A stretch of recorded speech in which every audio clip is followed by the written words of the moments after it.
going on, guys? Junior's Fishing Company jig video today, but no deer hair.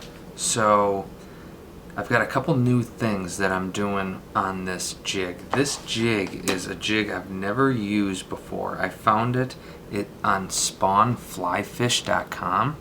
It's a spawn flyfish twitch shank, and they sell these. They're super cool jigs. So it's a normal ball head lead jig. These are raw lead. They didn't have like they were sold out of like black, white, and all the colors and stuff like that, so I just ordered it in just the raw. I think is what they called it, raw. And I dipped it in just olive do-it paint. And these jigs, so this is a 1/4 ounce, and I got the 1/8 ounce too. And instead of a hook, it's just a shank. And so it's really cool, and I think they're going to swim really well.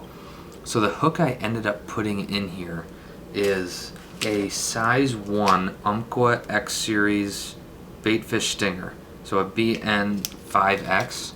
I have 1/0 in these too. I've had these hooks forever. I've probably had this pack of hooks for over 2 years.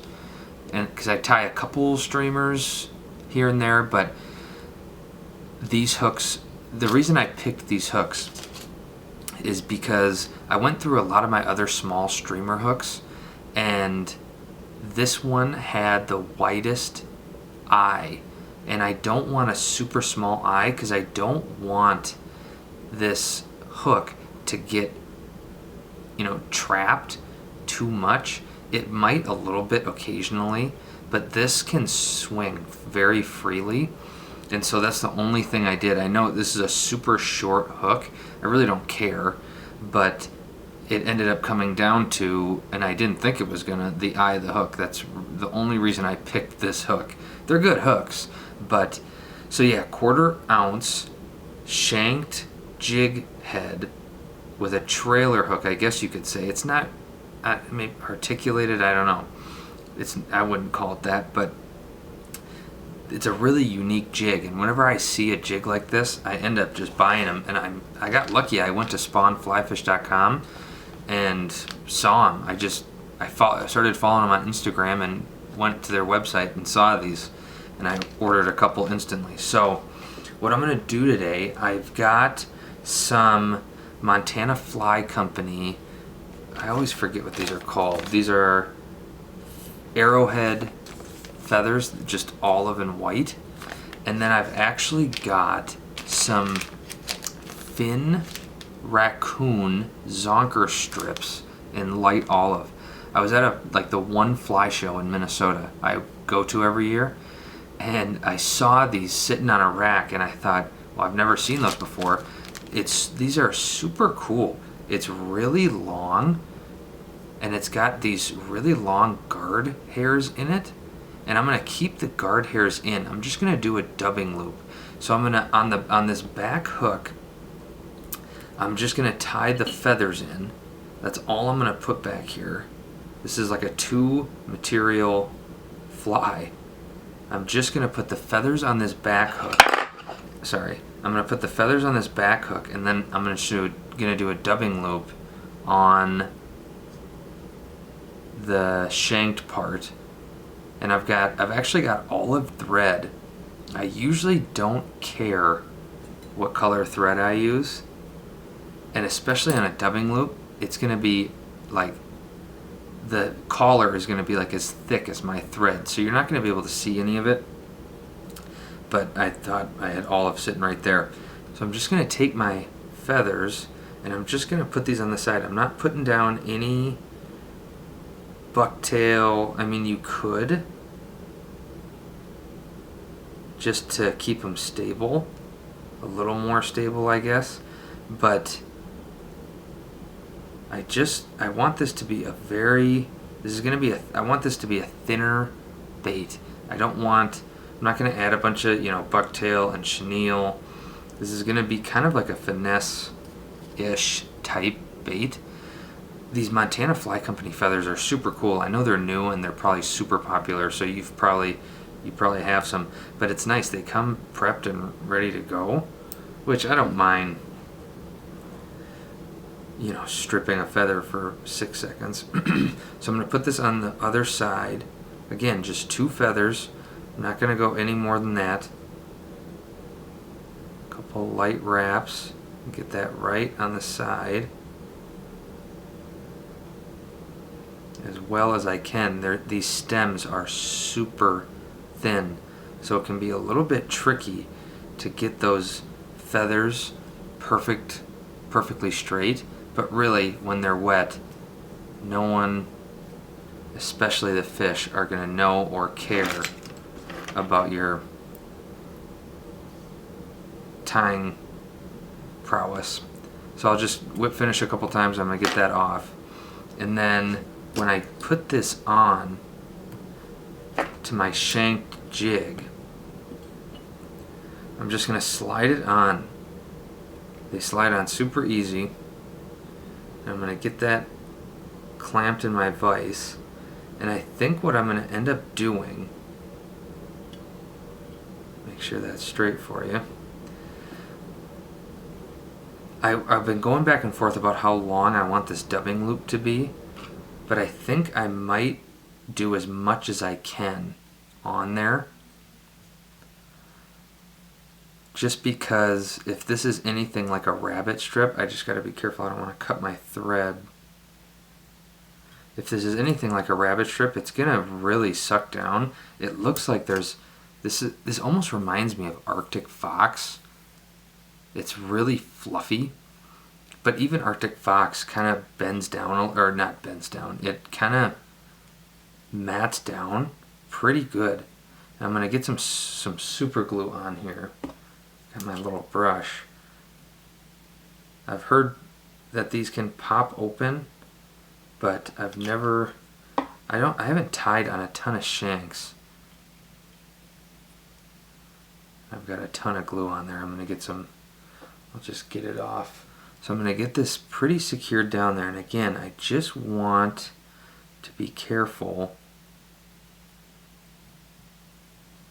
I want to cover up that sharp metal part really well, because when I'm wrapping my dubbing loop on there, the last thing I need is for my dubbing loop to break off, because, and I'm just going to add a little more thread, because I forgot to cover that wire. So then I'll just work my way back, kind of spiral wraps, and I'll kind of go to right there. Couple wraps, lock that in, and then I'm going to work my way all the way back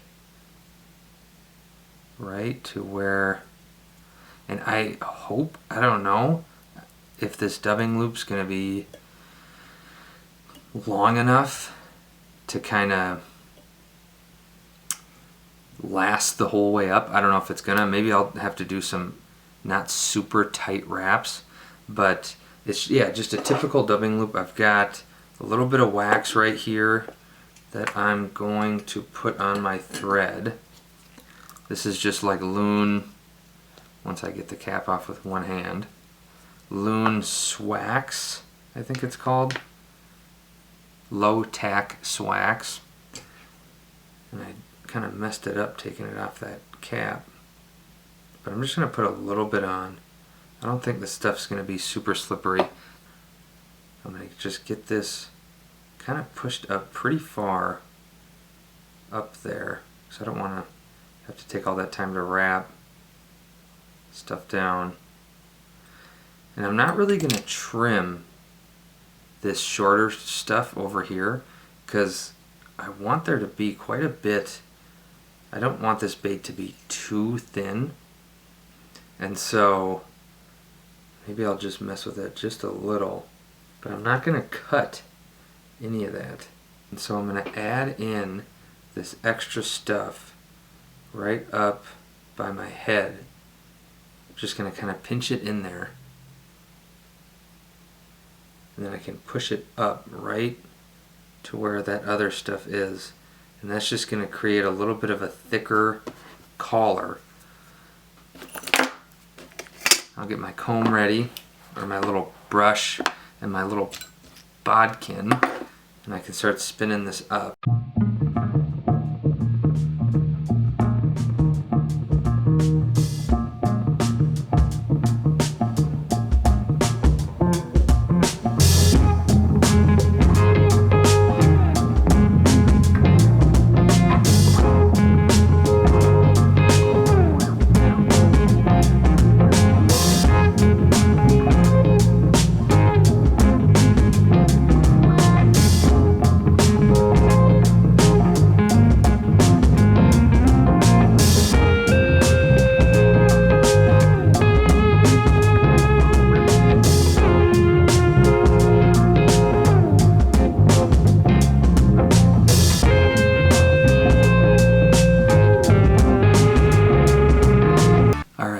So it's picked, it's spun, and I've just pushed it back onto one side.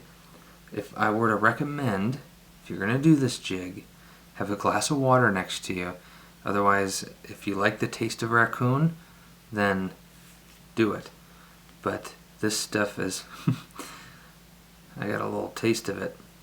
I just didn't feel like going to get a glass of water. And I really don't want to get this too wet, because on the camera you're not going to be able to see as well when it's all matted down. So now I'm just going to kind of work my way with my thread right around, and I'm going to get tight wraps. And if anything, I kind of want to start by doing a little bit of a wider spin or a wider wrap, and then I can kind of get a little more tight as I go up. I think I'll have plenty of Raccoon, and I'm doing pretty tight wraps, just being a little careful. Just get all that wrap back when I go, because I want all of this stuff to swim freely. But this stuff just corded up. It's a really thick base, so it covers up quite a bit of room. And if I get to my head and I have a lot left, I'm just going to wrap over itself. I want to use all of this. This is a 1/4 ounce jig. And so if this was an 1/8 ounce, and they sell them on Spawn Fly Fish, they sell them in 1/10 of an ounce. And I almost just did 1/8 ounce, 1/10 ounce. But they were actually really reasonably priced. I think they were like, I think they probably come out to be about $1 a piece. So, you know, not if, but when I order more of these, I'll just get a pack of each.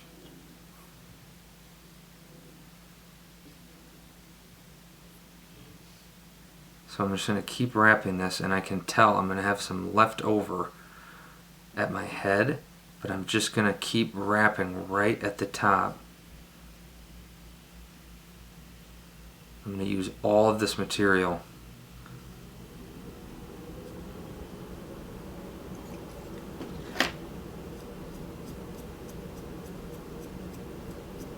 Comb that out a little bit so I don't trap too much of that.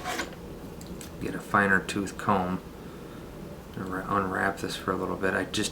If I'm going to wrap onto that stuff, I want to comb it out first, because I don't want to wrap over a ton of stuff. I'm not going to spend too much time combing all of it right now.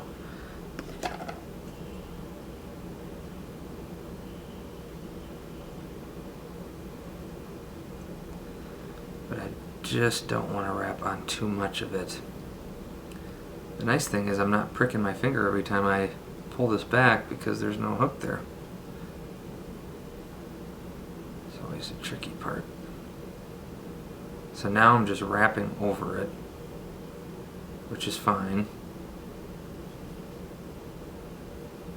Then I'll give it a couple wraps with just bare thread, just to lock it in. Then I can take my 210, move my cradle, and tie this off. Give it 3 or 4 good pulls. There's not a ton of pressure on this thread, so you don't really have to go nuts with making sure that it's off. Trim that. Now I'm going to pull all this back and just get a decent amount of thread on there just to kind of lock it in. And then I'm going to comb this out again with a pretty fine tooth. This is just I've had this thing for probably 5 years. This is just a Wapsi comb, but these are really fine teeth. These super cheap, this is just the cheap Conair that you get at Target for like 90 cents. These teeth are way more fine.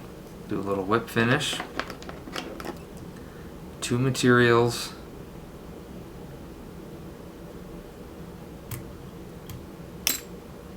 That is it. I kept these guard hairs in. I easily could have picked them out, but then I should have just used rabbit. You know, I think one of the reasons I really liked this is because it had those guard hairs in it. But no, I'm excited to. This is definitely a jig video that I've never made, and this is a very unique jig. It's just a really long rabbit zonker strip, you know. There it is. A fin raccoon dubbing loop with some Montana Fly Company, basically schlopping, right? Arrowhead,